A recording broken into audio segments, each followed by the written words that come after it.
तकजी Malani YouTube channel की तरफ से अस्सलाम वालेकुम। इस चैनल की तरफ से हम आज ट्राइगोनोमेट्रिक रेशियोज ऑफ 45 डिग्रीज की वैल्यूज़ के लिए लेकर आपकी खिदमत में हाज़िर हुआ हूँ। उम्मीद है कि ये भी आपको बहुत अच्छा लगेगा। अगर अच्छा लगे तो इस चैनल को सब्सक्राइब कर लें, लाइक करें, फॉलो करें और साथ ही नई नोटिफिकेशन के आने वाली बेल को भी प्रेस कर दिया करें। वेल बॉयस, आज हमारे पास ये देखो एक ट्रायंगल है। ये एक राइट एंगल ट्रायंगल है। It is right angle triangle जो हमारे पास है ए बी और सी। ए बी सी के अंदर जो है एक 90 डिग्री का ज़ाविया है, जो सी जो है ये 90 डिग्री का ज़ाविया है, और सामने वाला जो थीटा एंगल है ए है ये 45 डिग्री का है, और उसके टॉप वाला जो है बी एंगल है वो आपकी है 45 डिग्री है। तो आइए हम सीखते हैं कि we know that acute angles are complementary to one another। याद रखिएगा, जो इनकी acute एंगल है, acute angles जो भी हैं ये आपस में complementary होती हैं, ये एक दूसरे की complementary होती हैं। इसलिए measurement angle B is equal to 45 degree, measurement angle B is equal to 90 degree minus measurement angle A बराबर है 90 डिग्री के। वो 90 डिग्री में से हम 45 डिग्री माइनस कर देंगे तो हमें मिल जाएगा 45 डिग्री। क्योंकि आपको पता है कि किसी भी ट्रायंगल का जो तीनों ज़ावियों का मजमुआ जो होता है वो होता है 180 डिग्री। उसमें 90 डिग्री चल गया, बाकी बच गए 90, उनको हम आधा कर लें, क्योंकि एक 45 डिग्री का एंगल है तो दूसरी लाजमन 45 डिग्री की एंगल होगी। It is also known that, ये भी हम मालूम कर चुके हैं कि when two angles of any triangle are equal that opposite sides of both angles are equal, कि जब दो एंगल्स आपस में बराबर होती हैं तो उनके अपोजिट वाले जो साइड हैं वो भी आपस में बराबर होती हैं। जैसे कि ये बी 45 की है, ए बी 45 ही की है, तो इसके सामने वाला परपेंडिकुलर, ए का सामने वाला परपेंडिकुलर और बी का सामने वाला बेस ये आपस में इक्वल होंगे, बराबर होंगे। बिकॉज मेजरमेंट एंगल ए बराबर measurement angle B is equal to 45 degree.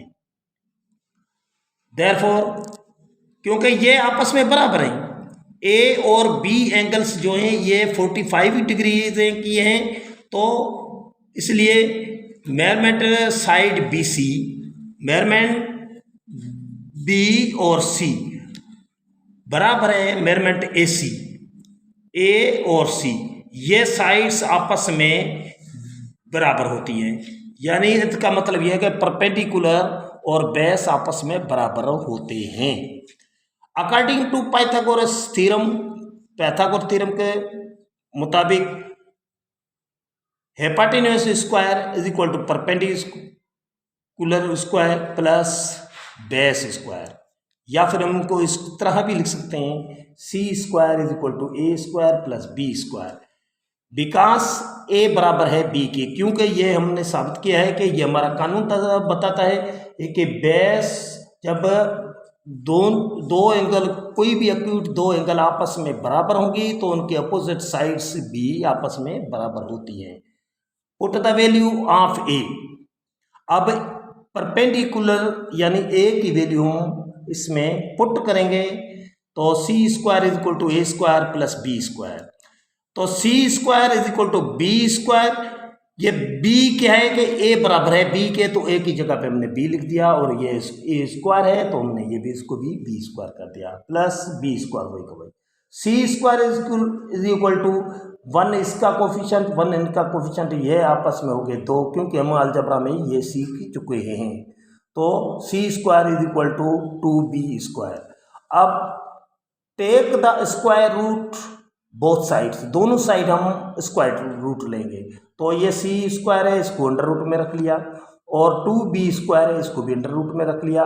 आपको मालूम है कि ये सी स्क्वायर का जज़र तो हम लेंगे तो ये इसका जो हो जाएगा सी हो जाएगा, और ये 2 का जज़र नहीं निकल रहा तो ये अंडर रूट में रह जाएगा, और बी स्क्वायर का जज़र निकल रहा है तो ये बी आ गया बाहर। तो हो गया C is equal to B under root 2, ये आपकी सी की वैल्यू हो गई। अब आते हैं इनके रेशियोस मालूम करते हैं। अब रेशियो मालूम करने के पहला हमारे पास है sine theta. Sine theta 45 degree है, ये बराबर होता है परपेंडिकुलर अपान हेपाटेन्यूज या फिर ए अपान सी के बराबर। आपको पता है कि ए की वैल्यू है बी और सी की वैल्यू है बी अंडर रूट 2, क्योंकि ये हमने मालूम किया है। तो इसलिए ये बी में कट गया तो ये बराबर आपके पास बच गया, ऊपर बच गया 1, नीचे बच गया अंडर रूट 2। ये हो गया साइन 45 की वैल्यू। इसी तरह हम चले जाते हैं दूसरे पे, जो cos 45 डिग्री है, यह बराबर होता है बेस अपन हेपाटेन्यूज यानी बी अपन सी। तो आपको पता है कि बी की वैल्यू तो बी ही है और यहाँ पे सी है, सी की वैल्यू हो गया बी अंडर रूट 2, तो बी में कट गया तो ये बराबर भी 1 अपान अंडर रूट 2 के बराबर होगा। अब हम चले जाते हैं तीसरे पे, tan 45 डिग्री, जो बराबर होता है परपेंडिकुलर अपान परपेंडिकुलर अपान बेस यानी ए अपान बी के। तो ए की वैल्यू आपको पता है कि बी है और बी तो बी है, तो ये आपस में कट गया तो ये बच गया 1। इसी तरह हम काट पे चले जाते हैं, तो काट 45 डिग्री बराबर होता है बेस अपान परपेंडिकुलर यानी बी अपान ए।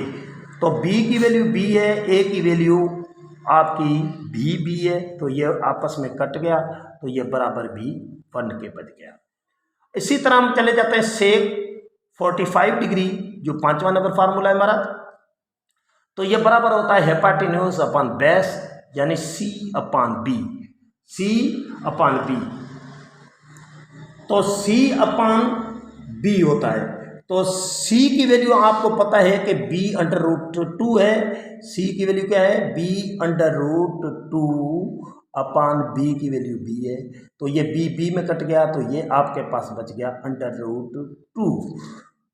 अब छठे नंबर पे चले जाते हैं कोसेक 45 डिग्री, तो ये है हेपाटेन्यूज अपान परपेंडिकुलर यानी सी अपान ए। अब सी की वैल्यू आपको मालूम है कि बी अंडर रूट 2 है और ए की वैल्यू है बी, तो बी में कट गया तो ये आपके पास बच गई अंडर रूट 2।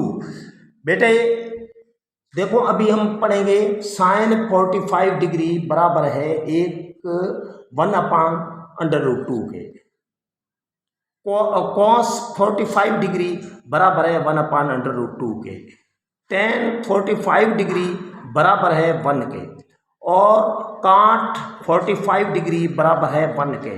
सेक 45 डिग्री बराबर है अंडर रूट 2 के। कोसेक 45 डिग्री ये बराबर है अंडर रूट 2 के।